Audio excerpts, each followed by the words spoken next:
All right, let's look at the chords for Let It Be. Coming out of this book here, Best Songs Ever, super easy songbook. What we're going to do first is we're just going to find each chord in root position. So we've got a C chord. I know they have other chord charts written in this book of how to play these chords. And if you're a beginner and you've learned how to play things in home base, I would do it my way to start with. If you've already started studying inversions, then that will be a separate video and I can work with you on how to do that. But if you haven't, if you don't even know what inversions mean, let's stick with the home base, which is root position too. So if you see a C chord, we're going to play it like this. Now, if it is uncomfortable to play the third note because you haven't been playing for very long, you can always leave it out. I'm going to add it so that you can see what it looks like. There are other times when we leave out the middle note for musical reasons. Sometimes this sounds a little thick. This one doesn't sound too bad for C. Let's see if I'm going down to F. That feels really heavy, and so oftentimes you'll see the F on the left hand with just the outer notes. And that sounds a little bit nicer.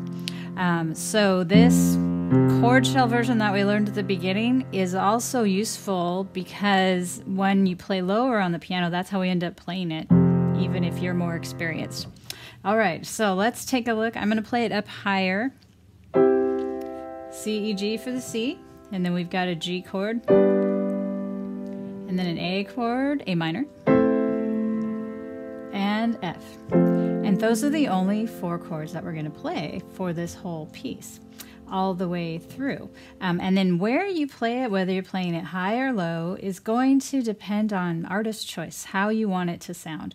If you're wanting to practice both hands together, I would move everything up a little bit. It'll sound a little bit more resonant.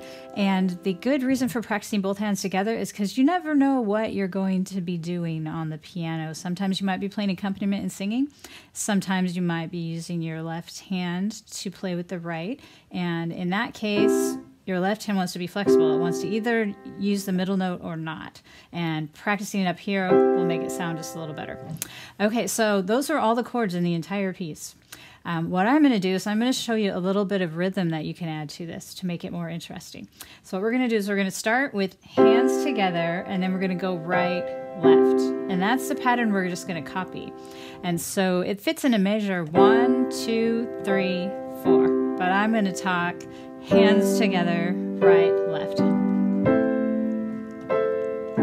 F chord. Speaking words of wisdom, let it be.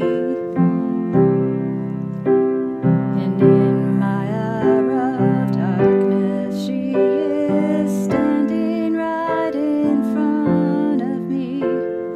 Speaking words of wisdom, let it be. Let it be, let it be. Let it be, let it be. Whisper words of wisdom, let it be. So that's one way that you could practice it. And you'll notice when I had only half a measure of C and G, I didn't try to do the pattern. There's enough movement happening. And really what you're doing is you're making up for the lack of a band. There's no percussion, there's no rhythm, so we're making the rhythm on the piano to go with it. And that is one really common way to do it. So you could practice like that. You could sing along. You may have noticed that I was not following the strict rhythm with my voice. Neither did the Beatles. Neither do most vocalists. The fact that you're having this nice, steady rhythm under here gives you freedom to do whatever you want with your voice. I could play it straight too. Find myself in times of trouble, Mother Mary comes to me, which is more like the way we're going to play it. And we start out playing it straight because it's easier. But you'll also be able to vary the rhythm a little bit. I'm going to jump ahead to give you a peek to our hands together. Here it is exactly as written.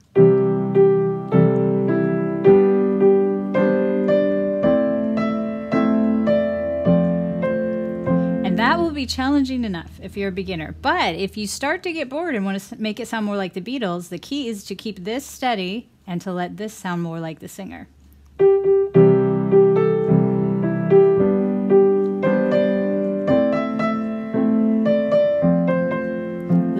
the Eddie, this is the band keeping time, and then the right hand gets to be creative.